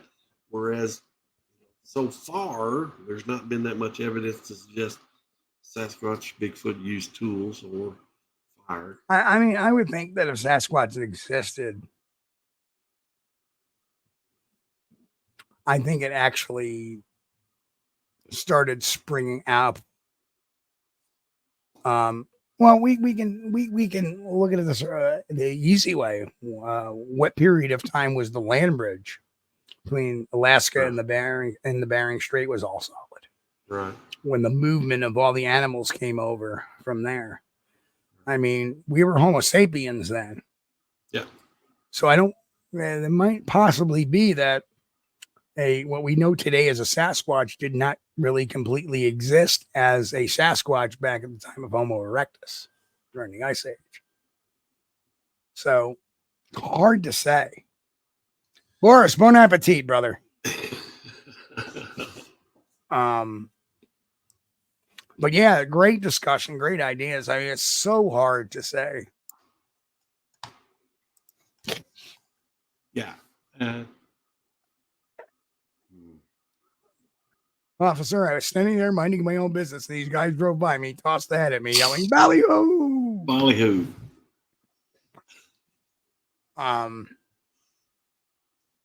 But yeah, that's my thoughts on that whole process.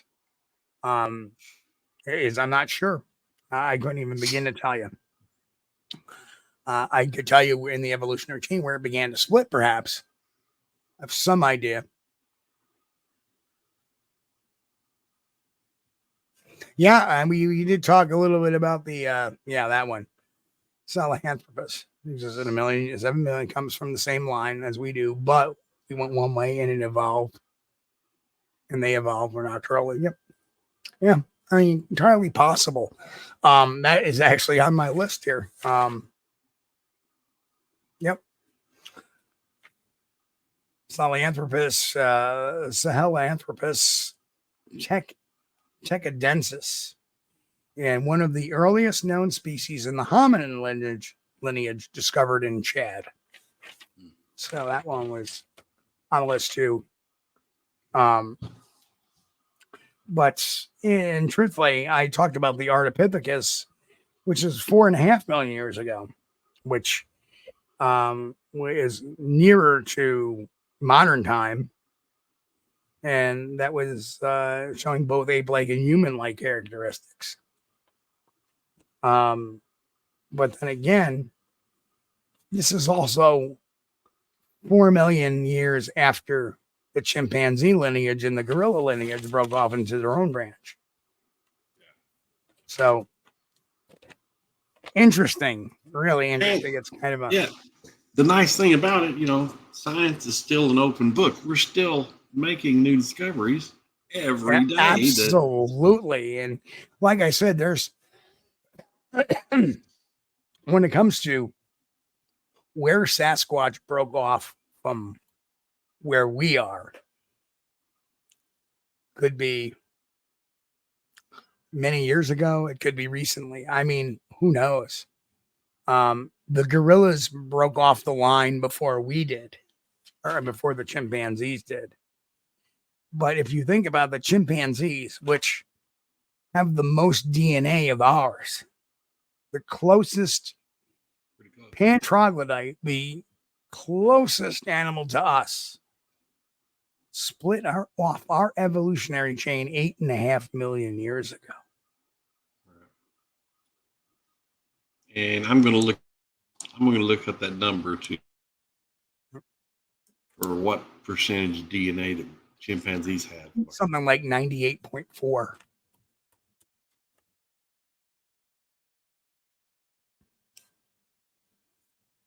So I really think that this is one of those just a spellbinding conversation. Just a spellbinding conversation. It's like it's so wild. It could be.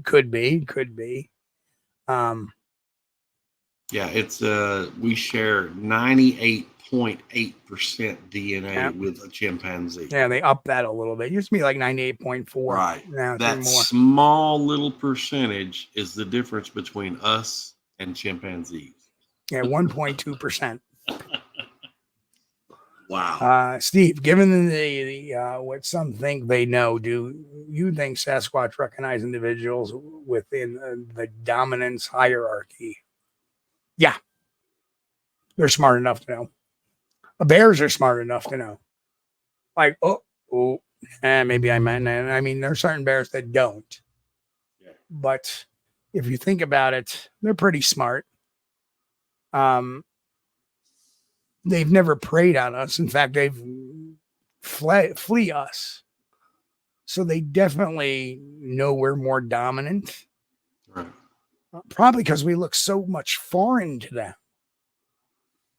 Remember, we're Homo sapiens. We're pretty smart. We know animals and catalog different things. They come across us and go, "Oh, what the hell is that?" And then they see us using these different devices, and they see us using guns, and they see us using, crossbows, and they see us, driving off in these contraptions with, these round things on the corners of them. Right. Yeah, I would think they know that, hey, I don't know. And you also have to remember, if you remember it throughout history, Homo sapiens have wiped out everything. Yeah. We were not, people like to blame a lot of our ways. Oh, look how bad we were in the 50s and 60s. We almost caused extinction to all these animals. Well, guess what? We were doing it ever since we've been plopped on the genome. Homo sapiens wiped out the Denisovans. They wiped out the Homo erectus. They wiped out many different animals. We wiped out the mammoths. The mammoths. That's pretty bad. Right. The Tasmanian tigers. They're gone. David Parker got a good point here, Steve. David says, since fossils require a specific set of circumstances, and most primates dwell in the forest, fossils are few and far between. Absolutely. That is so true. So true. And I think Dr. Jeff Meldrum made a comment one time, which I agree with, because I have looked into this before too. If you took all the human fossils that have been found, you could probably place them all together in the same room on a large conference table. And that's it. And I know some people think, wait a minute, you go to all these museums and they've got human fossil bones. That's wrong. They have reproductions. They have a copy that they buy from a certain company that is made to be reproduced, like the Lucy skeleton and stuff. Right. It's all. So there's a couple of comments I want to address. First is, so either stories of the hybrid children is false, or Bigfoot is closely related to us. They intentionally avoid us. Right. The problem with hybridization periods last a very short period of time. So when the Ketchum study came out and tried to say, oh, this was some hybridization, that would have ended many, many years ago. So that in and of itself didn't make sense. Hybridization takes just a very, and most of the time what happens when you get a hybrid is you get a non-sustainable population, because many hybrids are sterile. They are sterile. That is true. You know, for example, a jackass cannot produce, two jackasses cannot produce another jackass because they're sterile. Well, if you get a mule, they're sterile. But now there have been some cases, rare, but it has happened, where the female mule has been bred to a male mule, and she did have a little baby mule or a foal, whatever you want to call it. Right. And but as it turned out, that baby did not have the genetic material from the father. It was a clone of the mother. Right. It had two sets of mother's what do they call it, chromosomes. So yeah, it does not work. You can get one generation that's hybrid, but they're sterile. They cannot reproduce. Yep. Right. If they do reproduce, it's going to be a clone of the female, and that's it. I mean, you can't. Now,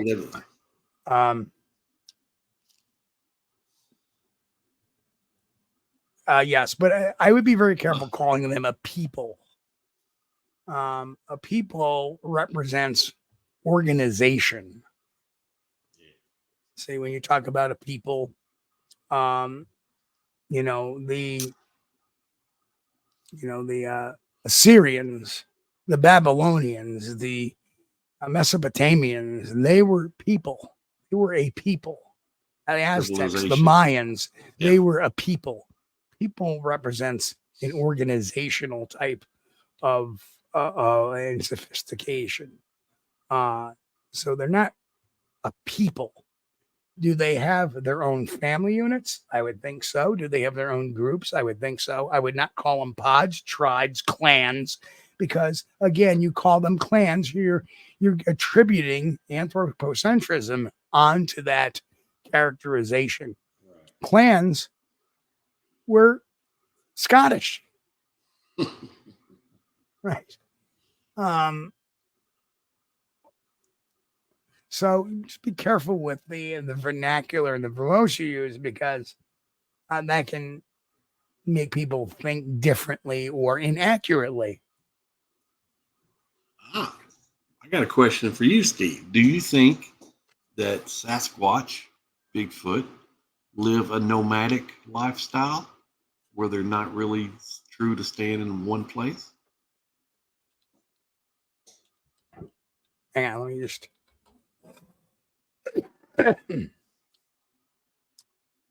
Okay, so what's the question here? I said, do you think that Bigfoot, Sasquatch live a nomadic lifestyle rather than staying put in one place. No. I think they have different seasonal homes in certain areas. Right.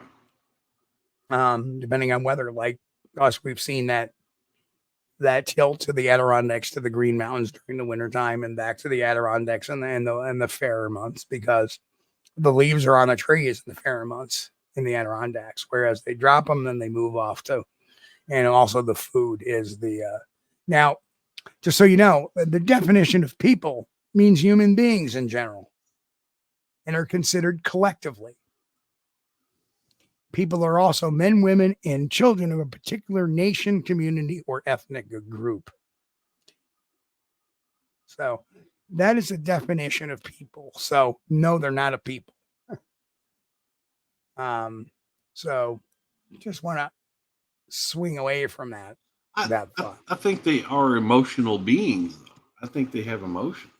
Dogs are emotional beings. Chimpanzees are emotional beings. True. Gorillas are emotional. Think about Coco.